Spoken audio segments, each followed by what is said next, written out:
Now for some reason my truck doesn't want to start, and it only does it every once in a while.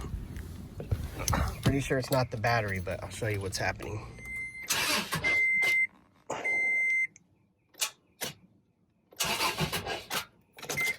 So you can see what I was talking about now. That's what it does. I'm pretty sure the battery is fine. I've tested it several times before. I think it's a connection between the starter and the battery. Maybe there's rust, maybe it's loose. So I'm going to check it out. I have put a brand new battery in this truck not too long ago, and even after I put the brand new battery, it still would do this. So let's check and see what it is. First, let's check out the connection on the starter. Since I have a really short lead here, what I did is I put my multimeter down there where I could see it, and then I connected the red wire to the connection from the battery to the starter, which you can't really see, but I had to do it from down there because I couldn't reach with my hand. And yeah, I got 12.5 volts at that connection. So I know that's good. Here's the reading on my voltmeter, getting 12.5 volts from the battery. So it shows my battery's good, but let's see what it goes down to when I try to crank it.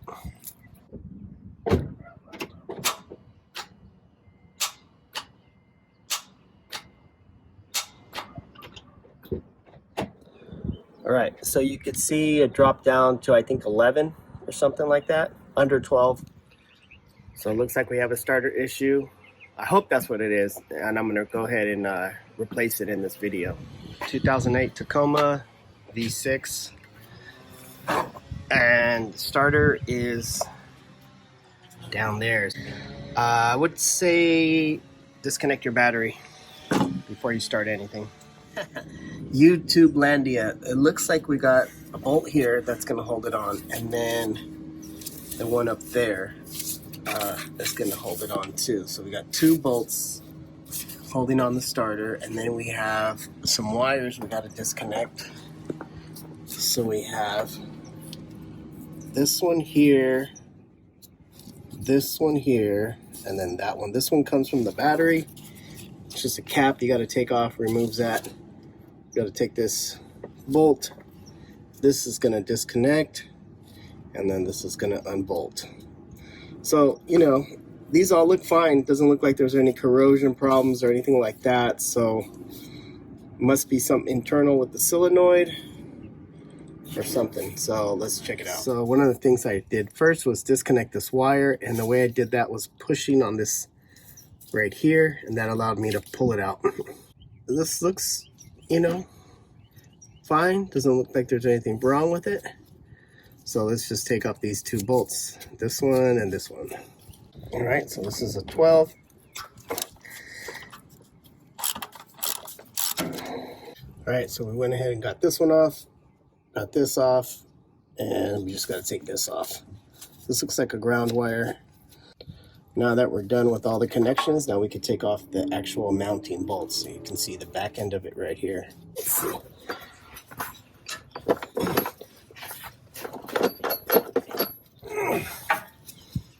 Let's see, I gotta hold the end of the socket, the ratchet. Got it. All right, so now I got these 2 loose. All right, just kidding. I took off the wrong bolt. This is a transmission mounting bolt. The one for the starter is here, and then the other one is way up there. So you're gonna need to break it loose first. Then once you get it broken loose, you can probably get in there with an electric ratchet, because this is gonna be a really short amount of space that you can loosen this up. But yeah, the other bolt is way up there. All right, so here we have it. The starter came out. It's pretty easy. The video I saw on YouTube, the guy had a hard time taking it out for some reason. But anyways, I'm gonna do a test on this starter. People call it a bench test. I'm guessing because you do it on a bench. We're gonna test this and hook it up to a battery directly and see if this spins when I hit it with the power. let's set up this test. So I got my bench right here, and here are my jumper cables. I'm gonna hook this up to the battery. Positive, negative. It's color coded. Take the other end. I'm gonna hook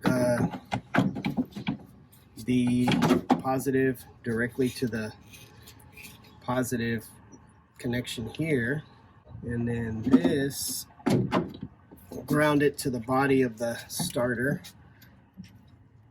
All right. So, this wire. Ooh.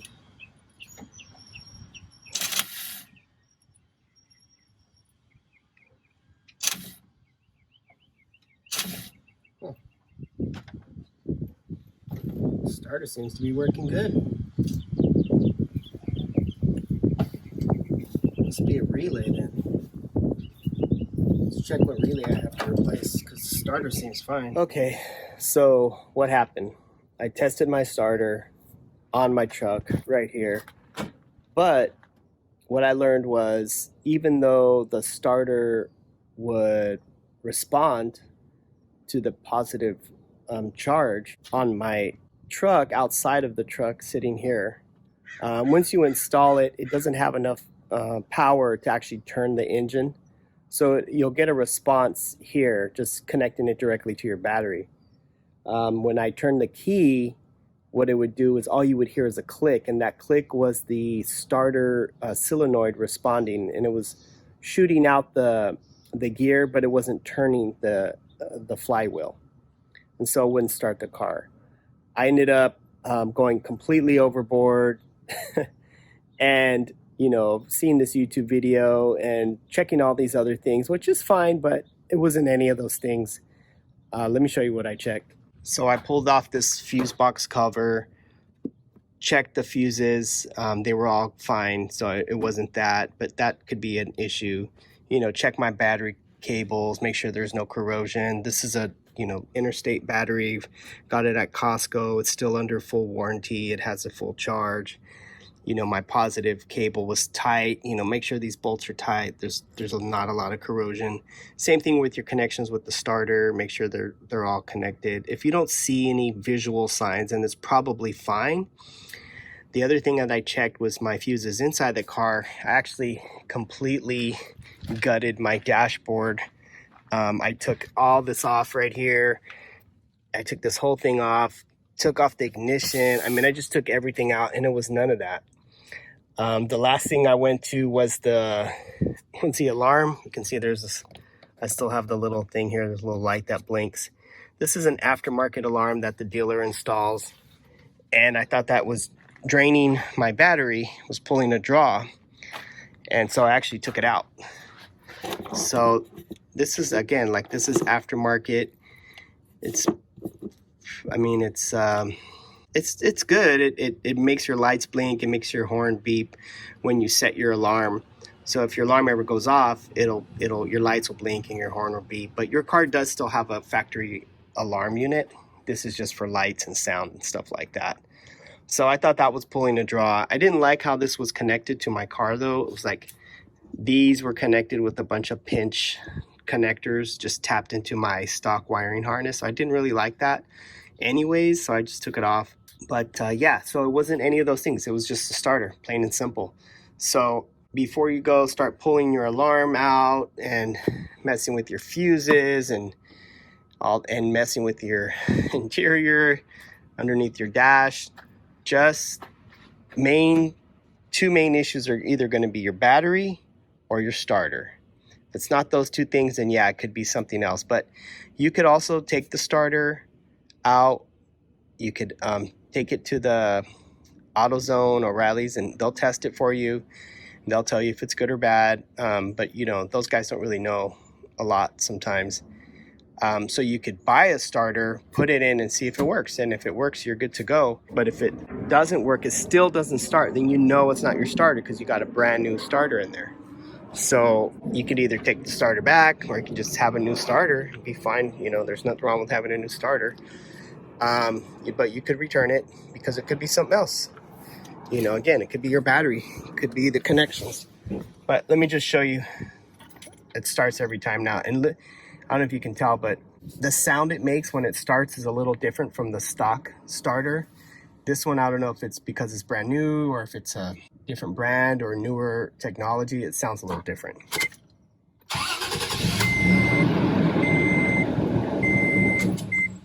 So play it again.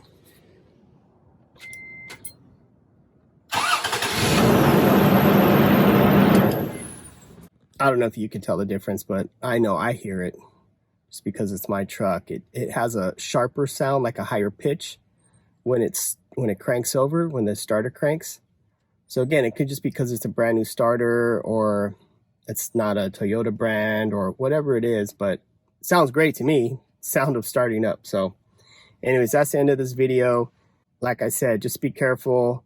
Check your battery, check your starter. Those are probably the two main issues whenever your truck doesn't want to start. Check your connections. But don't overcomplicate things. Don't start taking out your complete dash because it's most likely nothing wrong there. Unless you've messed with that in the past, then there's probably nothing wrong with that. Parts fail, which are going to be your battery and your starter. I have 65,000 miles on this truck, so it's probably been doing it for about 5,000 miles. So maybe after like 160,000 miles, probably closer to 150, you know, starters can fail. I just didn't think it would fail because it's a Toyota. So I figured, oh, it'll last forever. But that starter could have been already replaced. Maybe that starter wasn't the stock one, the OEM one. Something else I will say is, when I bought my starter at AutoZone or Raleigh or whatever, I can't remember which one it was, it came with a lifetime warranty. So if it ever breaks, anything ever goes wrong with that starter, it can always be replaced. And just give them your phone number and your name will be in the system, so you don't have to save the receipt for 5 years or whatever. Go frantic looking for it. They'll have your name in the system when you bought it. But yeah, thanks for watching. Peace. Please like and subscribe, and hopefully this video helped you out.